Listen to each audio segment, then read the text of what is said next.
ಯಾವ ಡ್ರೆಸ್ ಹಾಕೊಂಡು ಹೋಗ್ಲಿ? ಚೆನ್ನಾಗಿಲ್ಲ. ಈ ಸಾರಿ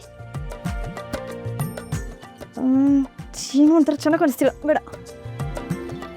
ಹಾಂ, ಇದು ಪರ್ಫೆಕ್ಟ್. ಇದು ಯಾಕೋ ಚೆನ್ನಾಗಿಲ್ಲ.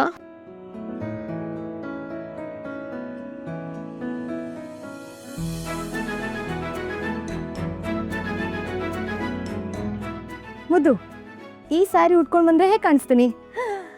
ಥ್ಯಾಂಕ್ ಯು ಮುದ್ದು.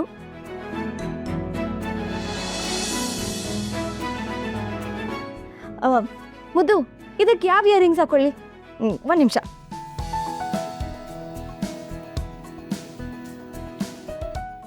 ಮುದ್ದು, ಇದು ಚೆನ್ನಾಗಿ ಕಾಣಿಸ್ತಿದ್ಯಾ? ಬೇಡವಾ?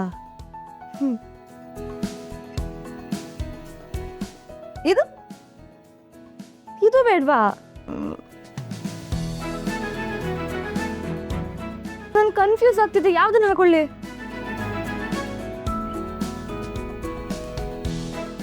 ಹಾಂ, ಇದು ಸಖತ್ತಾಗಿ ಕಾಣಿಸ್ತಿದೆ.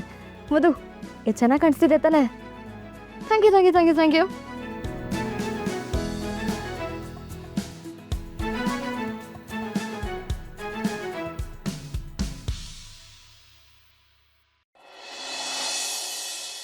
ಏನಾಯ್ತ್ರಿಯಾ? Any problem? ಇಲ್ಲ, ಇವತ್ತು ನನಗೆ ಸ್ಕ್ಯಾನಿಂಗ್ ಇತ್ತು. ಅರೆ ಸಂಜೆ ಅವ್ರು ನನ್ನ ಕರ್ಕೊಂಡು ಹೋಗಕ್ಕೆ ರೆಡಿನೇ ಇಲ್ಲ.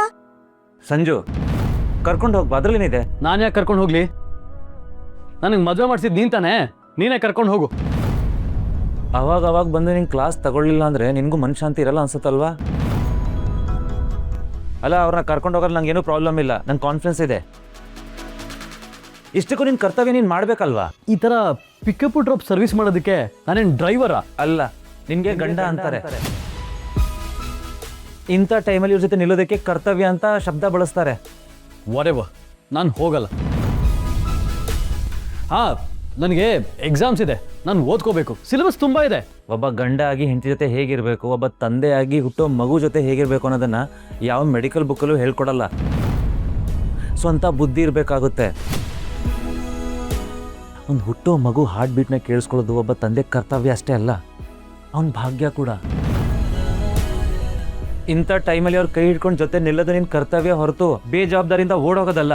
ಅದನ್ನು ಗಂಡಸ್ತನ ಅನ್ನಲ್ಲ, ಹೇಳಿತನ ಅಂತಾರೆ. ನನಗದೆಲ್ಲ ಗೊತ್ತಿಲ್ಲ. ನಾನಿವತ್ತು ಒಂದಷ್ಟು ಓದ್ಕೋಬೇಕು ಅಂತ ಟೈಮ್ ಟೇಬಲ್ ಹಾಕಿದ್ದೀನಿ. ಅಟ್ಲೀಸ್ಟ್ ಈ ನೆಪದಲ್ಲಾದರೂ ಟೈಮ್ ಟೇಬಲ್ ಹಾಕೊಂಡು ಓದೋ ಟೈಮ್ ಬಂತಲ್ಲ. ಗುಡ್. ಬಟ್ ಈಗ ಹೊರಡು. ನೀನು ಓದ್ ಗುಡ್ಡೆ ಹಾಕೋದು ನಾನು ನೋಡಿದ್ದೀನಿ. ಮೊದಲು ಹೇಳಿದ ಕೆಲಸ ಮಾಡು, ಇಲ್ಲಾಂದ್ರೆ ಆಸ್ತಿ ಪತ್ರ.